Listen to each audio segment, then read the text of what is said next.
comes science. They might be giants, here comes science.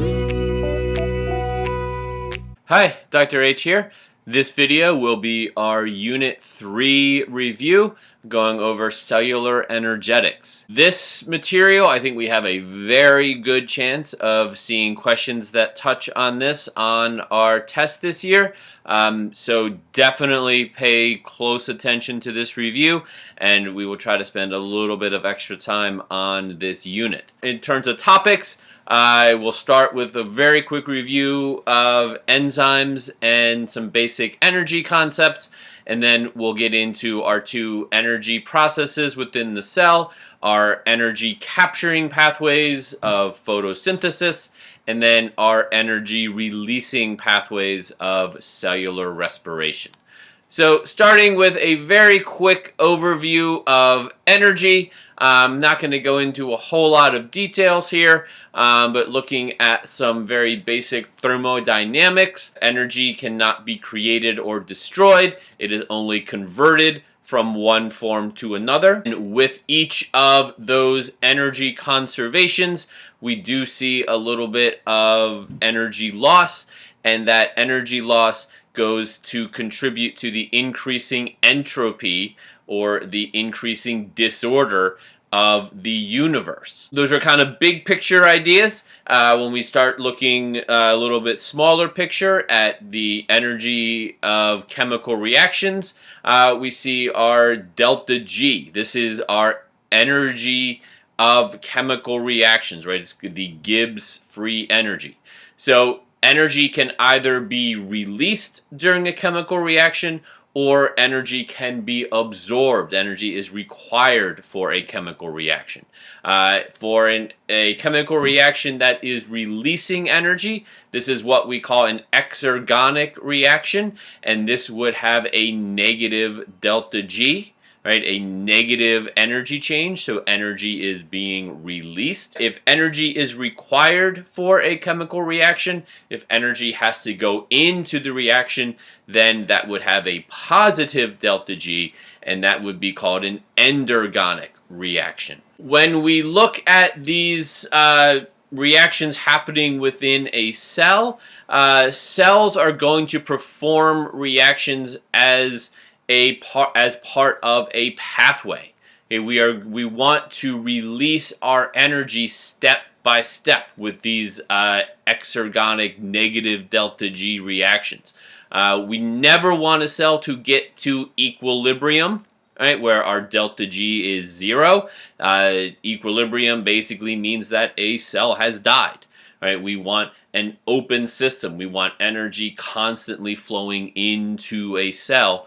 In this would be in the form of nutrients. By harvesting this energy stepwise, right? Instead of releasing the energy all at once, the cell is able to harvest a little bit more of this energy, and it's also better able to control its release. We don't want explosive release of all of our food energy at once. We want it to be released bit by bit so that the cell and the organism can harvest it bit by bit. Cellular energy is in the form of ATP, adenosine triphosphate. So the exergonic reaction here is removal of this last phosphate group, this terminal phosphate group, which will convert ATP to ADP, adenosine diphosphate. So this is a highly exergonic reaction. It releases a very substantial amount of energy when this phosphate group is removed. And the way the cell uses this to perform work is through this idea of coupled reactions. Okay, so here is an example of an endergonic reaction, right? Taking glutamic acid, which is an amino acid, and ammonia, a fairly common inorganic compound, linking them together to create a different amino acid, glutamine. And we see that our delta G here has a positive value, right? 3.4 kilocalories per mole. So this is an endergonic reaction. The cell would have to put energy in to make this reaction go. So the cell gets that energy from ATP. At the same time that the cell is performing this reaction, it will also perform the hydrolysis of ATP to ADP. That releases a large amount of energy. We see the delta G there, negative 7.3 kilocalories per mole. So this is highly exergonic. When the two reactions are run together, when they are coupled, the overall delta G is just simply the sum of the individual delta G's. And we see that the net delta G here is negative 3.9. So when these two reactions are run together is an exergonic reaction, and this will occur. Right? The cell gets the energy to perform the endergonic reaction from the highly exergonic reaction of hydrolysis of ATP. One of the other big advantages of these multi-step pathways is the ability of the cell to regulate these pathways. Okay, and this is the idea of feedback inhibition, something that we talked about quite a bit during the year.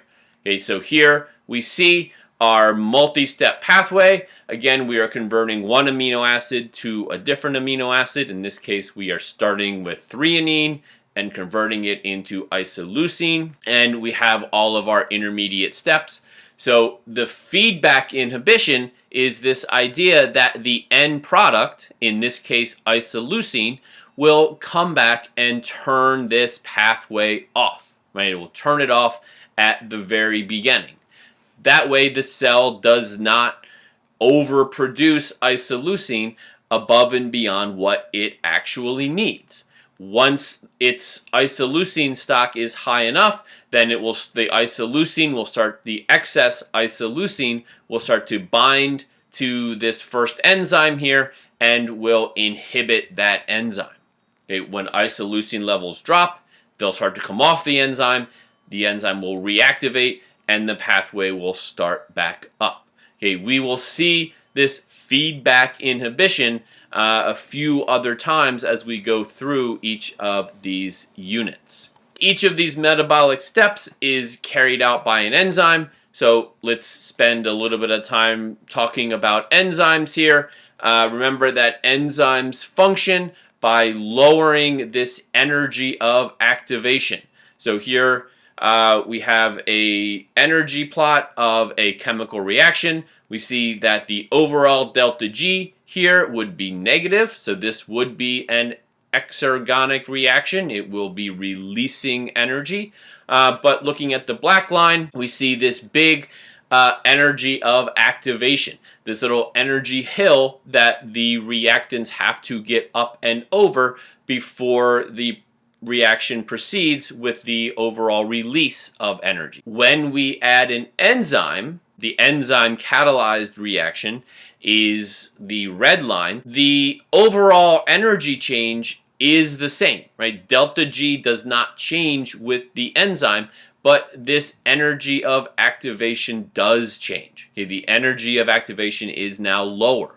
So it takes less energy to get this reaction going, get it over that little energy hump at the beginning, and then it will proceed. Nothing else changes. The starting energy, the ending energy are all the same. The only thing that the enzyme actually affects is this energy of activation. Okay, and the way it does that, enzymes will stabilize this transition state. Okay, this is a very highly unstable state where reactants are halfway towards forming products. So bonds are beginning to break, other bonds are beginning to form. So it's very, very unstable. Enzymes will stabilize this transition state and put it at a lower energy, and thereby lower this energy of activation. Overall process of an enzyme reaction here. We have the enzyme here in purple. The substrates go into what's called the active site of the enzyme. This is the part of the protein that will actually catalyze the reaction. While the substrates are there, the reaction will occur and the products are formed. The products will not fit in the active site as well, so they will be released, and the enzyme now goes back to the starting point and is ready to catalyze another reaction. Okay, enzymes are not used up during the reaction. They do not change. They end up the exact same way as they started, but the substrates are converted into the products. The environment can have a large effect on enzyme activity. Things like temperature will denature a protein. So as the temperature heats up, once it gets above that optimal temperature, we see a very rapid decline in enzyme activity because this is denaturing the enzyme. We see the same thing with pH. As we change the acid-base conditions, the enzyme activity will drop off, whether it's more basic or more acidic. We also have enzyme inhibition. As I talked about before with our feedback, enzymes can be inhibited by the addition of other molecules. So a competitive inhibitor is something that would bind to the active site and actually block the substrate from coming in. A non-competitive inhibitor is something that is going to bind to the enzyme some other location on the protein, but is still going to block the enzyme activity. So these inhibitors are very important with our feedback regulation and controlling the activity of the enzymes in the cell. That's it for enzymes and energy. So now let's look at our first energy pathway, and this is the energy capturing pathways of photosynthesis. We are going to focus on photosynthesis in plants, but just keep in mind that there are lots of other photosynthetic organisms that perform this process in similar ways. There are some differences, obviously, especially with our bacteria. They're not going to contain the organelles, but there will be a lot of parallels between these pathways. So structurally, the main site of photosynthesis will be in the leaves, and inside the leaves we have these mesophyll cells that are packed with chloroplasts. Okay, and the chloroplasts are the organelles responsible for photosynthesis in plants. And looking at our chloroplast structure, we see the double membrane structure, right? The outer membrane, inner membrane. Those don't play a huge role in photosynthesis. The internal structures do. We have loads and loads of internal membranes called the thylakoid membranes, and the little discs that the membranes form are the thylakoids. Inside the thylakoids, we have the thylakoid space, and surrounding the thylakoids is the stroma, kind of the filling of the chloroplast. So we will talk about what is happening in each of these locations as we go through the steps of photosynthesis. Photosynthesis can be broken down into two basic reactions, or two basic steps. The first step that occurs in the thylakoids are the light reactions, or the light-dependent reactions. And then the second step happens out in the stroma, and that is the light-independent reactions, or the Calvin cycle.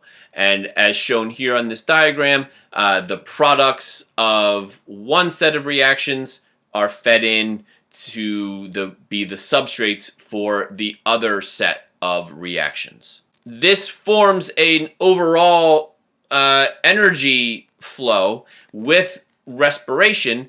Light energy comes in, it is captured by photosynthesis in the chloroplasts and produces organic molecules. Those organic molecules are then broken down by the mitochondria through cellular respiration, and that energy is used to create ATP, which living things use, and then the products of respiration go back into photosynthesis to become the substrates, and the cycle starts all over again.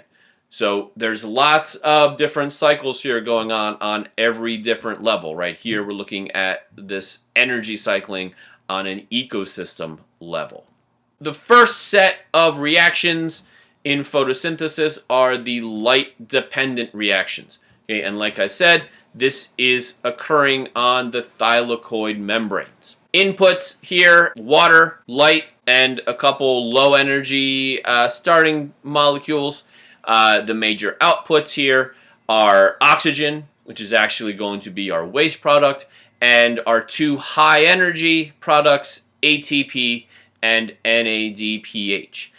As we go through all of these pathways, the important things to remember are location, inputs, and outputs, and make sure for the outputs that we can categorize the outputs as either waste products or our high energy products.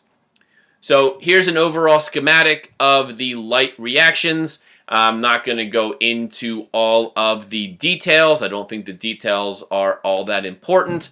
But light is captured by the photosystems here. When the photosystem captures the light, that light energy is used to excite electrons, and those excited electrons move to a higher energy level, and they are passed through this electron transport chain. While they are passed through this electron transport chain, they use some of their energy, so they end up at a lower energy level, and that energy from those electrons is used to pump hydrogens across the thylakoid membrane. So these hydrogens are moved from the stroma into the thylakoid space. And remember, whenever we have a gradient, there is energy. So we are pumping these hydrogens, creating this gradient, there is energy, and that energy is then used by this large protein complex called ATP synthase. This allows the hydrogen ions to flow back down the gradient, so out of the thylakoid, back to the stroma, and as these hydrogens flow out, the energy is used to create ATP. So that is our first high energy product of photosynthesis, right? ATP is formed by ATP synthase, and the energy to run ATP synthase directly comes from this hydrogen gradient. Our other high energy product of the light reactions is NADPH. Okay, and this is formed at the very end of our light reactions, as these high energy electrons are used to reduce NADP plus into its higher energy form of NADPH. So at the end of the light reactions, we have two high energy products, NADPH and ATP. So here is our list of inputs and outputs. Inputs, remember, light energy and water. Water was used to replenish the electrons from the photosystem. And our outputs, we have two high energy outputs, ATP and NADPH. Those are going to carry the energy into the next set of reactions. And our final output is our waste product, which is oxygen gas, right? In terms of photosynthesis, this is not needed, so it is just released as a waste product. The next set of reactions in photosynthesis are the light-independent reactions, and these occur out in the stroma. Okay, and so we see our high energy products from the light-dependent reactions, the ATP and the NADPH, go into the Calvin cycle and provide energy to create these organic molecules from carbon dioxide. This is the Calvin cycle. This is the dark reaction. So we see carbon dioxide coming in from the atmosphere, ATP NADPH used up as this Calvin cycle goes around, and our final product down at the bottom of the diagram here is glyceraldehyde 3-phosphate, or G3P. Okay, this is the actual output of the Calvin cycle, and from this simple 3-carbon molecule, plants can then make all of their other organic compounds, right? Not just glucose, but also all the other sugars they may need, all the amino acids, all the nucleotides, all the fatty acids. All of these organic molecules ultimately come from glyceraldehyde 3-phosphate. So looking at our inputs and outputs, we see inputs are ATP, NADPH. Those are the high energy molecules that were formed in the light reactions. We have CO2 that is coming in from the atmosphere, and our major output here is our organic molecule, glyceraldehyde 3-phosphate, or G3P. Okay, so that pretty much wraps up photosynthesis. That is our energy capturing pathways. So now we need to get that energy back out of our organic molecules, and that is our energy releasing pathways of cellular respiration. Okay, and remember, cellular respiration is part of this big overall energy cycling pathway. So we are taking these organic molecules, breaking them down, creating as much ATP as possible, and the outputs, the overall outputs of respiration, CO2 and water, are then going to feed back into photosynthesis. So again, respiration happens step by step. We do not want this explosive release of energy all at once from our starting materials. We want a slow, controlled release so that the cell can capture a little bit of this energy at each step and maximize its production of ATP. So here's an overall schematic of cellular respiration, starting in the cytoplasm with glycolysis, and then moving into the mitochondrion with our citric acid cycle and chemiosmosis. And remember, the main point here is to get as much ATP as possible. Okay, so we're going to go over each of these steps, and we will start with glycolysis.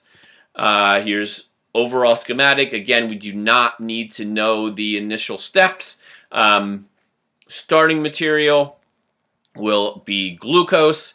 That goes into an initial energy investment phase where 2 ATP are used up to get the process started. And then in our energy payoff phase, we have 4 ATP produced, and a second high energy molecule, NADH, is produced. So overall, the products of glycolysis for 1 glucose molecule will be 2 pyruvate molecules, 2 ATP molecules, and 2 NADH molecules. Okay, and this is all summarized here. Location, remember, this is happening in the cytoplasm. Main input is glucose, and our outputs are listed here. The numbers there are per glucose molecule. So every glucose molecule that goes through glycolysis will give us 2 ATP and 2 NADH molecules, along with 2 pyruvate molecules. At this point, most of our energy is still within our pyruvates, within our organic molecules. Okay, so that's why the pyruvates there have the star. Okay, it's important to be able to follow the energy as we go through each of these steps. So now, the next step will be getting some of that energy out of the pyruvate, and this is happening in the mitochondrion with the Krebs cycle. There is a preliminary step with the pyruvate, goes through this little bit of grooming. The pyruvate enters into the mitochondrion and is converted into this a different organic molecule called acetyl-CoA, And we see that this releases a little bit more energy. We have another high energy molecule of NADH produced here, and then this acetyl coenzyme A can go into the Krebs cycle or the citric acid cycle. Again, not important to know all of the intermediates or any of the steps here. Inputs, outputs, location. Acetyl coenzyme A coming in, that is our main input, and we have a few high energy molecules being produced. ATP is produced, and some NADH that we've already seen, and another high energy molecule, FADH2. As another waste product of the Krebs cycle, we see some more carbon dioxide, some more CO2 being produced. To sum this all up, location, this is occurring in the mitochondrial matrix. The main input is the pyruvate from glycolysis, which is first converted into acetyl coenzyme A. And the outputs, a little bit of ATP. Most of the energy is in our two energy carrier molecules, NADH and FADH2. And we have our waste product being formed of carbon dioxide. Next step, we need to get the energy out of these NADH and FADH2 molecules, which were formed in glycolysis, in the formation of acetyl coenzyme A, and a good bit formed here in the Krebs cycle. So to get the energy out of these molecules, they need to go into the electron transport chain and chemiosmosis. So this electron transport chain functions very similar to what we saw in photosynthesis, where there is a series of proteins. In this case, they are embedded in the inner mitochondrial membrane. As these high energy molecules, NADH and FADH2, donate their electrons to this chain, these high energy electrons are passed along. The energy from those electrons is used to pump hydrogens, in this case, from the matrix into the intermembrane space.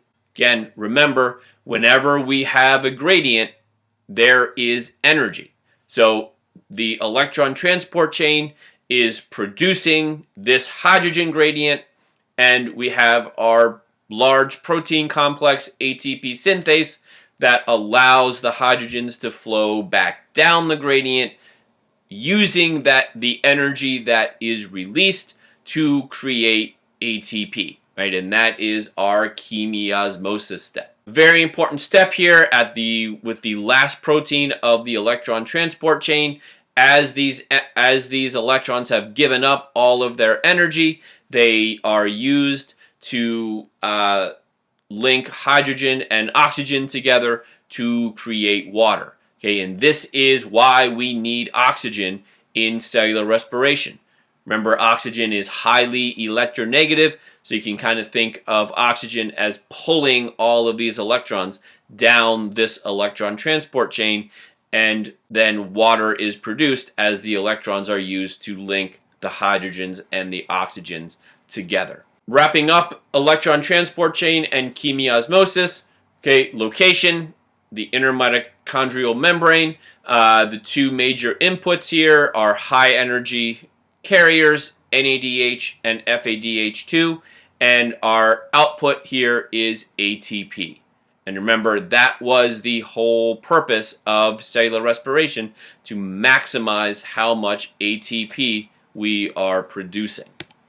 So looking at all of these cellular respiration steps and what is being produced, starting with glycolysis, we have NADH produced there. Pyruvate then moves into the mitochondrion and is converted to acetyl coenzyme A little bit more. NADH is produced there. The citric acid cycle runs, produces a large amount of NADH and FADH2, and then all of those high energy carriers go into the electron transport chain, creating the hydrogen gradient, which allows ATP synthase to do chemiosmosis to create the bulk of our ATP. I don't think you're going to need to know these numbers here as far as how many ATP are produced at each step, but overall we will get somewhere between 30 and 32 ATP produced per glucose.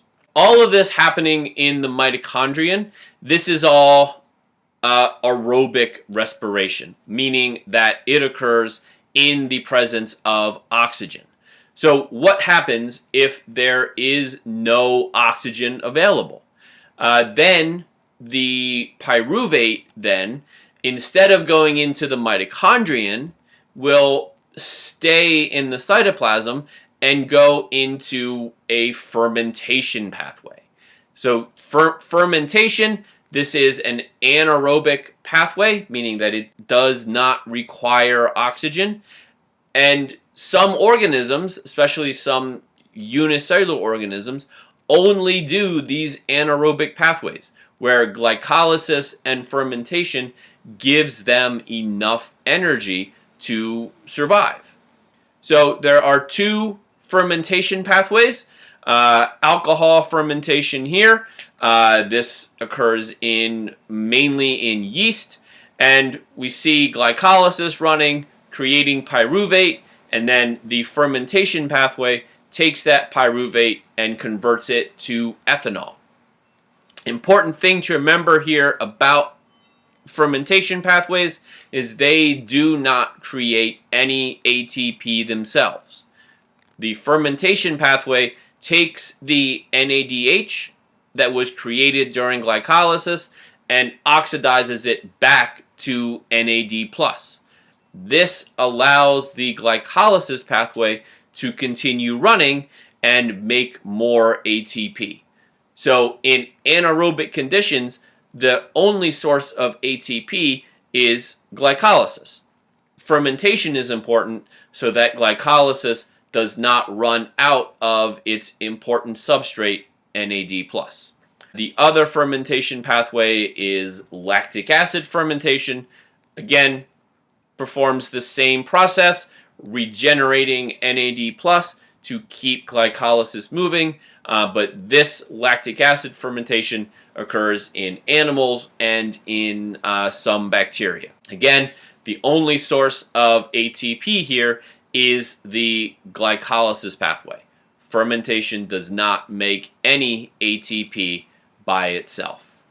That is the end of our Unit 3 review, all about energy. So I hope that made sense. Dropping science like Galileo dropped the orange.